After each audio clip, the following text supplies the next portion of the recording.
Il y a bien longtemps et très loin d'ici, dans un monde enchanté, au-delà des mers, vivaient des rois et des reines, des princes et des princesses, de bonnes fées et de méchantes sorcières, de féroces géants et de gentils nains.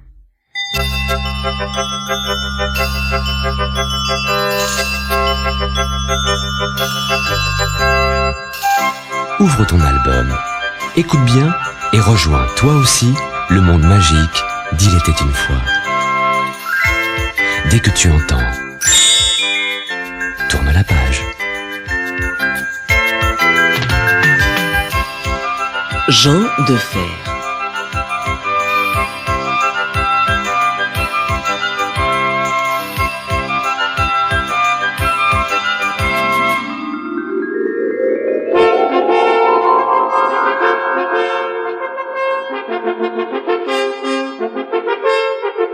Il était une fois un roi qui habitait dans un grand palais à l'orée d'une immense forêt.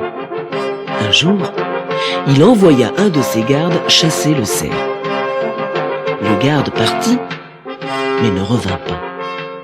Le lendemain, le roi envoya 2 chasseurs chercher le garde. Ils partirent, mais ne revinrent pas.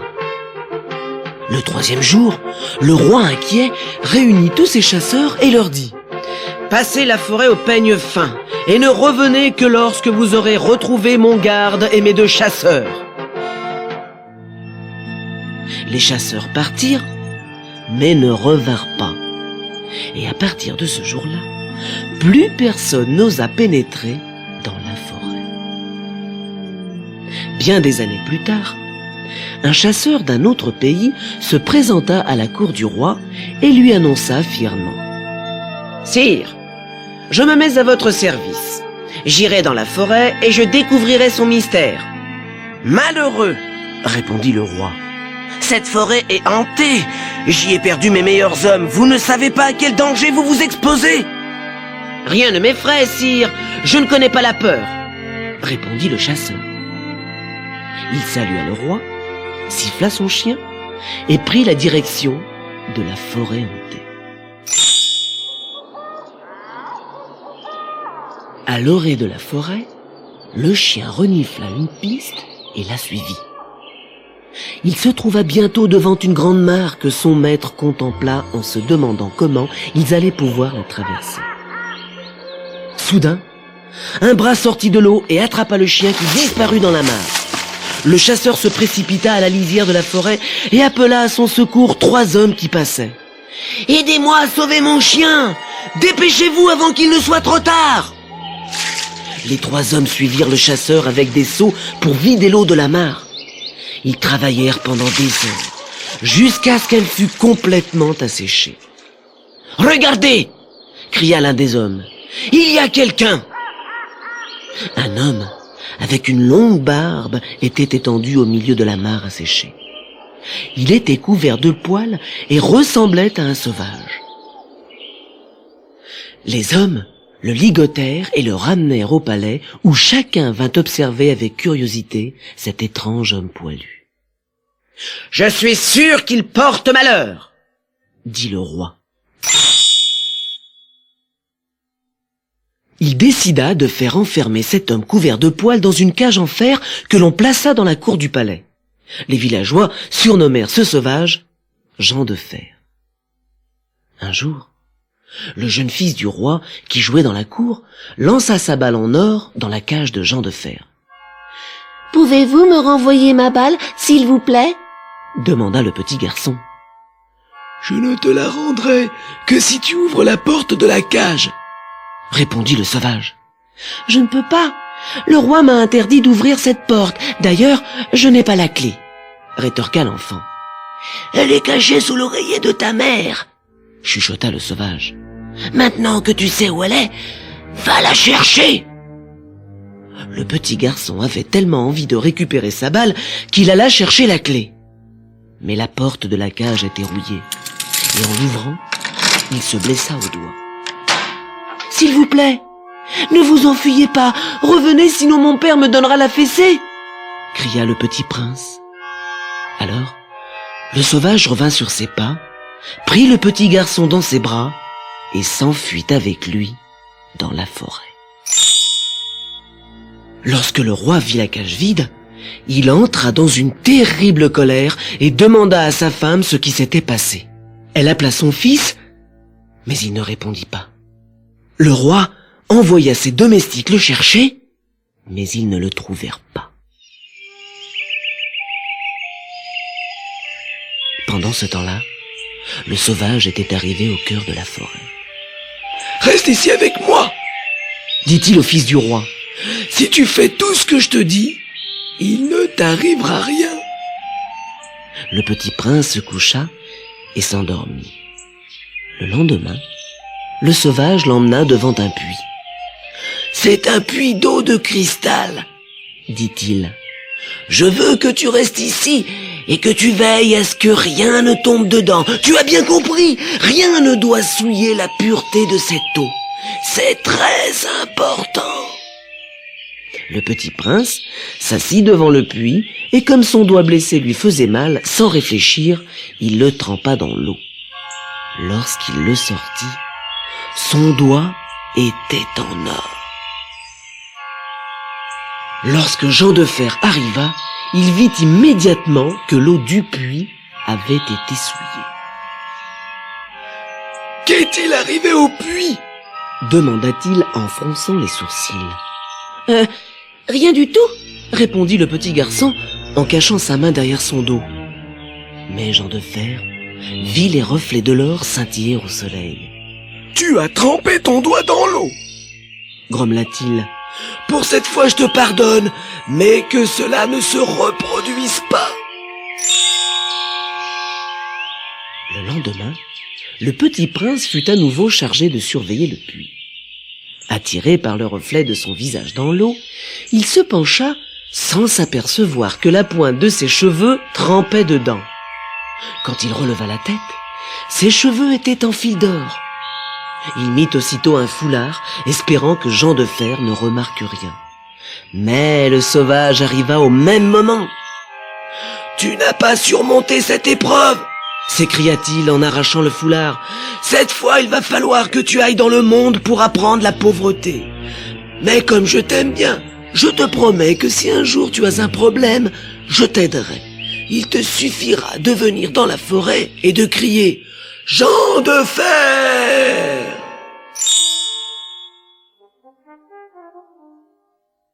Le jeune prince quitta la forêt et marcha pendant des jours et des jours.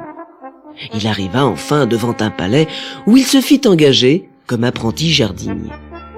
Il portait toujours un chapeau pour cacher ses cheveux en fil d'or. Mais un jour d'été, accablé par la chaleur et se croyant seul, il l'enleva. De sa fenêtre, la princesse vit étinceler ses cheveux et intriguée, elle voulut voir de plus près cet étrange jardinier. « Garçon, apportez-moi un bouquet de fleurs, voulez-vous » lui cria-t-elle. Le jeune prince remit rapidement son chapeau sur sa tête, cueillit quelques fleurs sauvages et les lui apporta. Mais lorsqu'il entra dans la chambre, la fille du roi cachée derrière la porte s'empara du chapeau en lui disant « Ignorez-vous, mon jeune ami, que vous devez vous découvrir en ma présence ?» Le prince voulut s'enfuir et pour le retenir, la princesse lui donna une poignée de pièces d'or. Mais il ne s'intéressait pas à l'argent et prit ses jambes à son cou. Maintenant, retourne la cassette.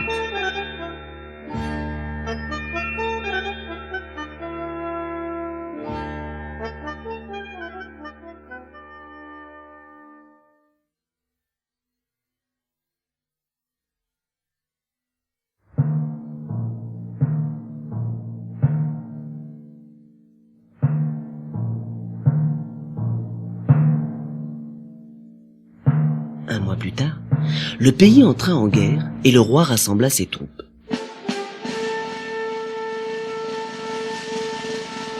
« Je suis assez grand pour me battre, » dit le jeune jardinier à son maître.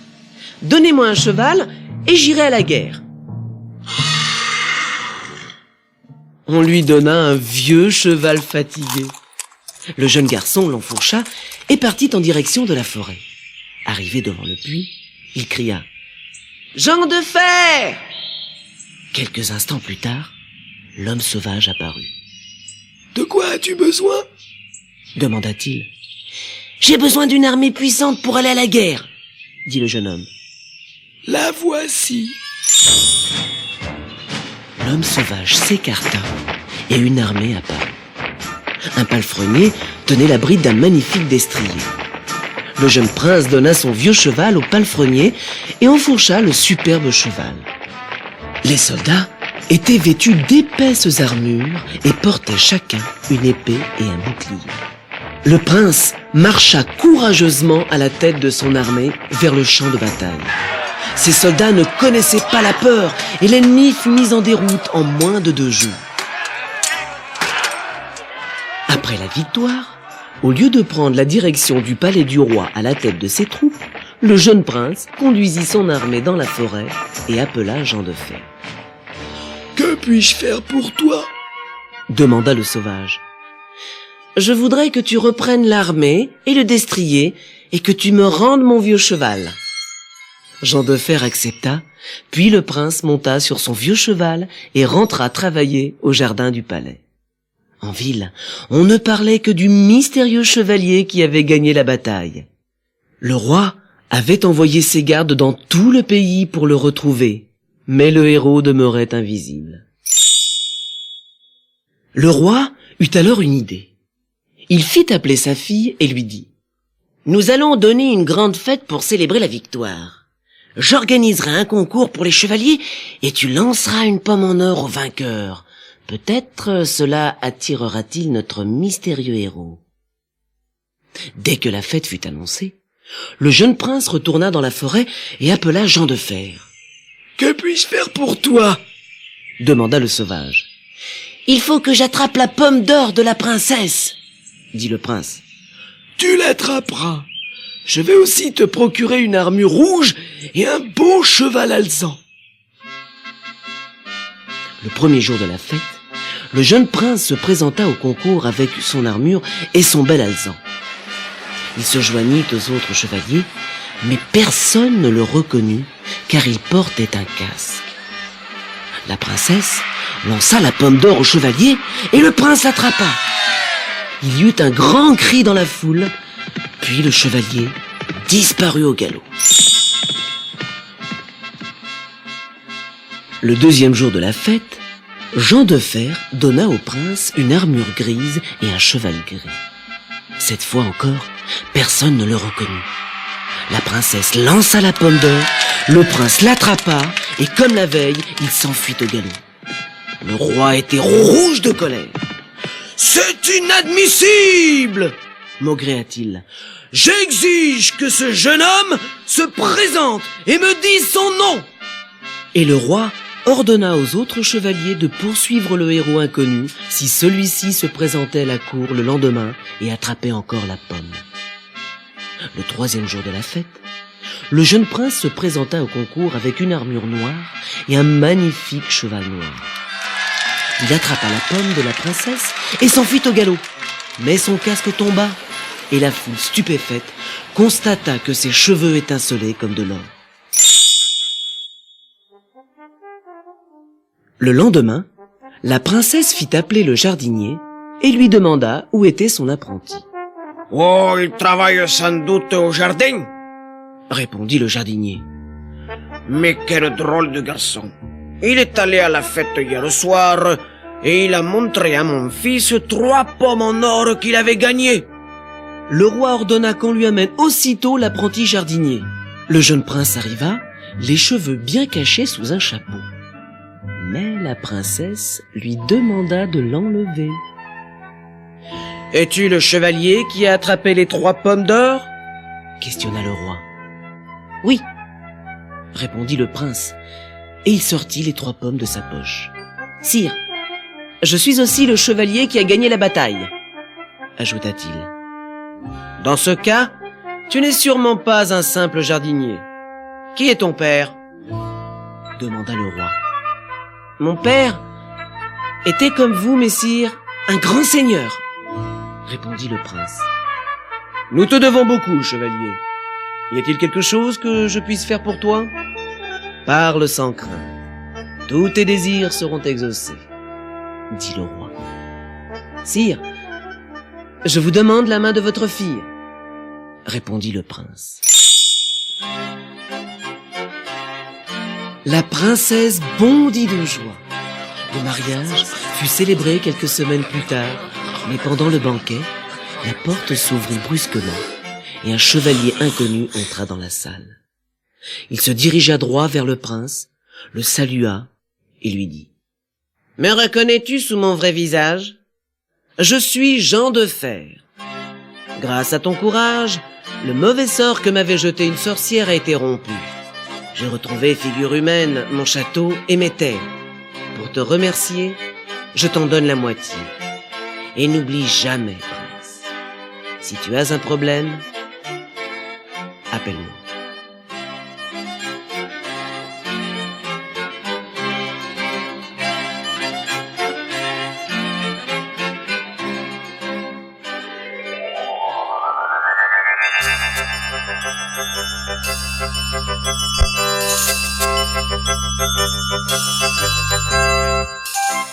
N'oublie pas ton prochain rendez-vous avec Il était une fois.